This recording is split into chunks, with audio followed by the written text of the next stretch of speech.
तो दोस्तों अब मैं DOL स्टार्टर का कंट्रोल सर्किट को एक्सप्लेन करने के लिए जा रहा हूँ। तो कंट्रोल सर्किट में क्या रहता है, तो कंट्रोल सर्किट में हमारे दो बस बार्स रहते हैं। जैसे एक कंट्रोल बस रहता है, दूसरा हमारा टेस्ट बस रहता है।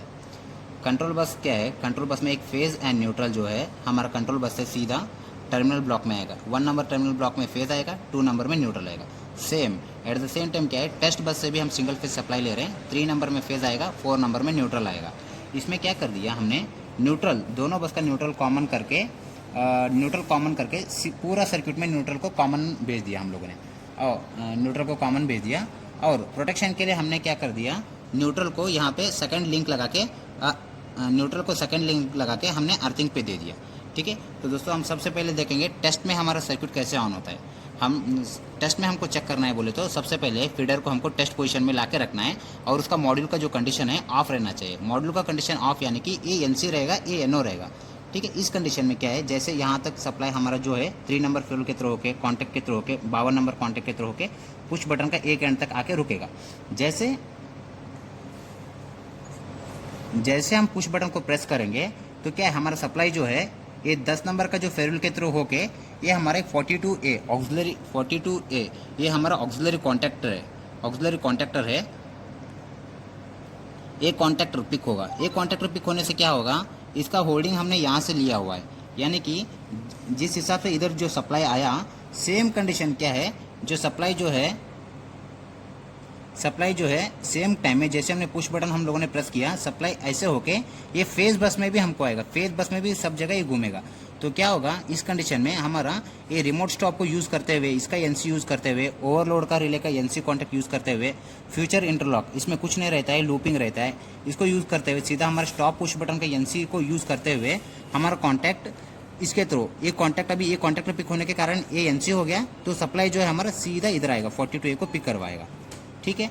उसके बाद में क्या है, अभी 42A पिक हुआ, इसका मतलब क्या है, इसका जो ऑक्सिलर है इधर एक हमने यूज़ किया हुआ है, ये भी पिक होगा तो सीधा हमारा पावर कॉन्टैक्टर पिक होगा। पावर कॉन्टैक्टर पिक होने से क्या है, सीधा हमारा मोटर रन होने के लिए स्टार्ट हो जाएगा। अभी मैंने टेस्ट सर्किट को समझाया, अभी मैं सर्विस कंडीशन में किस तरह से ऑन होता है वो मैं अभी समझाता हूँ। तो सबसे पहले जो हमारा कंट्रोल बस में सेम क्या है, अभी हमने फीडर को सर्विस पोजीशन में डाल दिया। फीडर को हम चेक करना है बोले तो मॉड्यूल ऑन करेंगे तो ये कॉन्टैक्ट NC हो गया, न्यूट्रल हमारा डायरेक्ट गया हुआ है। मॉड्यूल ऑन करने से क्या हो गया, सप्लाई जो है 50 नंबर फेरुल के थ्रू के कंट्रोल फ्यूज़ में आएगा। कंट्रोल फ्यूज़ होने के बाद में यहाँ से हमारा सप्लाई घूम के ये वाला जो हमारा जो बस है, कॉमन सप्लाई का जो बस है, उसमें हमारा सप्लाई आ गया। तो सबसे पहले क्या है, हमारा सप्लाई जो है ये हमारा 5 नंबर जो है ये हमारा स्लाइडिंग TB है। ये स्लाइडिंग TB ये 5 और 6 हमारा रिमोट स्टॉप करके दिया हुआ है। रिमोट स्टॉप यानी कि हम किधर से भी हम इसका स्टॉप को ले सकते हैं करके इसका मतलब है। उसके बाद में रिटर्न 6 नंबर से एक वायर निकाला हमने, सीधा ओवरलोड रिले का जो मैंने NC बताया था उसका NC यूज़ कर दिया। उसका NC का सेकेंडरी से हमने क्या कर दिया, फिर 7 नंबर हमारा स्लाइडिंग TB है। स्लाइडिंग TB में फ्यूचर इंटरलॉक करके दिया हुआ है, यानी कि आप इसमें फ्यूचर में कुछ भी स्टार्ट बटन भी डाल सकते हैं, स्टॉप पुश बटन भी डाल सकते हैं, कुछ भी डाल सकते हैं। तो हमने इस कंडीशन में फ्यूचर इंटरलॉक यानी कि NC का एक लूप डाल के रखा हुआ है। उसके बाद में 19 नंबर में आया। 19 नंबर में आने के बाद में क्या हुआ, हमारा ये स्टॉप पुश बटन है फील्ड में, ये कहीं भी हो सकता है। स्टॉप पुश बटन ये फीडर पे भी हो सकता है, किधर भी हो सकता है। स्टॉप पुश बटन कभी भी यूनिवर्सली NC लिया रहता है। इसका आउटपुट जो है सीधा NC है, सप्लाई आगे आया, सप्लाई आगे आके यहाँ 9 नंबर टर्मिनल तक आके रुका हुआ है। जैसे हम इस ड्राइंग में फीडर को हम 2 जगह से स्टार्ट कर सकते हैं। एक तो हम स्टार्ट पुश बटन फीडर के ऊपर रहता है उससे स्टार्ट कर सकते हैं, दूसरा हम क्या कर सकते हैं, रिमोट से स्टार्ट करवा सकते हैं।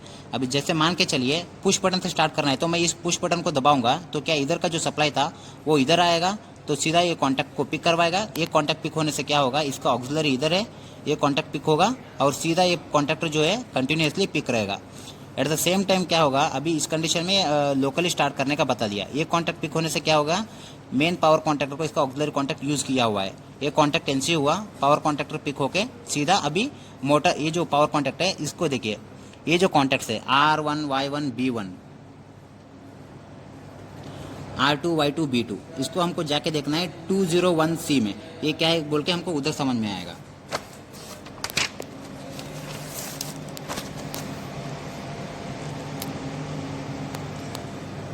ये आया हमारा 201, ये आया हमारा C, यहाँ पे उसका कॉन्टैक्ट है R1 Y1 B1 जो हमने देखा था जैसे वो कॉन्टैक्टर पिक होगा, ये पावर कॉन्टैक्टर पिक होगा और सीधा मोटर को क्या है पावर सप्लाई जाने के लिए लगेगा, मोटर घूमने के लिए स्टार्ट हो जाएगा।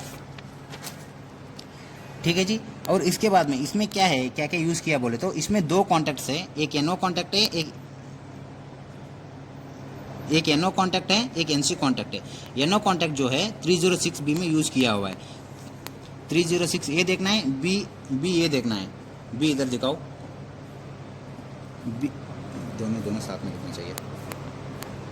306 ये हो गया, बी हमारा ये हो गया। इसका कॉन्टैक्ट जो है 5 और 57, ये जो NO कॉन्टैक्ट है ये NC होगा। ये कॉन्टैक्ट NC होने से क्या होगा, सीधा आपका जो इधर जो फेज बस में जो सप्लाई था सीधा आके आपका जो रेड कलर का इंडिकेशन जो हमने ऑन के लिए यूज़ किया है, ये रेड कलर का इंडिकेशन आने के लिए स्टार्ट हो जाएगा, जिसके कारण हम आइडेंटिफाई कर सकते हैं कि अभी मोटर रन हो रहा है करके। उसके बाद में सेकंड, ये जो सप्लाई है अभी हमारा 42 का जो NC कॉन्टैक्ट था, ये कॉन्टैक्टर पिक होने के कारण क्या हुआ, ये कॉन्टैक्ट NO हो गया। NO होने के कारण क्या हो गया, जो सप्लाई जो ऑफ इंडिकेशन को जा रहा था वो ऑफ इंडिकेशन को जाने का स्टॉप हो जाएगा, ऑफ इंडिकेशन आने का अभी इस कंडीशन में हमारा स्टॉप हो जाएगा। और एक कॉन्टैक्ट यहाँ पे यूज़ किया हुआ है, और एक कॉन्टैक्ट यहाँ पे यूज़ किया हुआ है, ये हमारा ओवरलोड रिले का NO कॉन्टैक्ट है। जैसे हमारा मोटर ओवरलोड होगा तो रिले पिक होगा, रिले पिक होने के कारण क्या होगा, ये कॉन्टैक्ट NC होगा। NC होने के कारण क्या है, सीधा ये मोटर को ट्रिपिंग इंडिकेशन हमने यूज़ किया ऑरेंज कलर का, एम्बर कलर का, वो इंडिकेशन आएगा और हमको आइडेंटिफिकेशन आएगा कि अभी मोटर ओवरलोड में ट्रिप हुआ है। मोटर ओवरलोड पे ट्रिप होने पे हमको कैसे मालूम पड़ेगा बोले तो ये देखिए, यहाँ पे हमने ओवरलोड रिले का एक कॉन्टैक्ट यूज़ किया हुआ है 6 और 7 NC। जैसे मोटर ओवरलोड होगा, ये जो NC कॉन्टैक्ट था जिसके थ्रू होके हमारा सर्क्यूट बना हुआ था, वो कॉन्टैक्ट ओपन होने के कारण हमारा क्या है, सीधा सप्लाई जो जाने वाला था कॉन्टैक्टर को पिक करवाने के लिए, ये कॉन्टैक्ट ओपन होने के कारण सर्किट यहीं पे ब्रेक हो जाएगा। यहाँ पे ब्रेक होने के कारण क्या होगा, जो हमारा ये 42A जो auxiliary contactor and main contactor जो पिक हो रहे थे वो क्या हो जाएंगे, डी होल्ड हो जाएंगे। डी होल्ड यानी कि वो कॉन्टैक्टर नॉर्मल हो जाएगा और इसके जो ऑक्सिलरी जिधर भी थे वो सारे ओपन हो जाएंगे। ये सारे ओपन होना यानी कि पावर कॉन्टैक्टर को सप्लाई कट ऑफ होगा, पावर कॉन्टैक्टर को सप्लाई कट ऑफ होना मतलब क्या है, पावर कॉन्टैक्ट ओपन होगा, ओपन यानी कि मोटर स्टॉप हो जाएगा। ये था कंट्रोल सर्किट, ड्यूअल सर्किट का।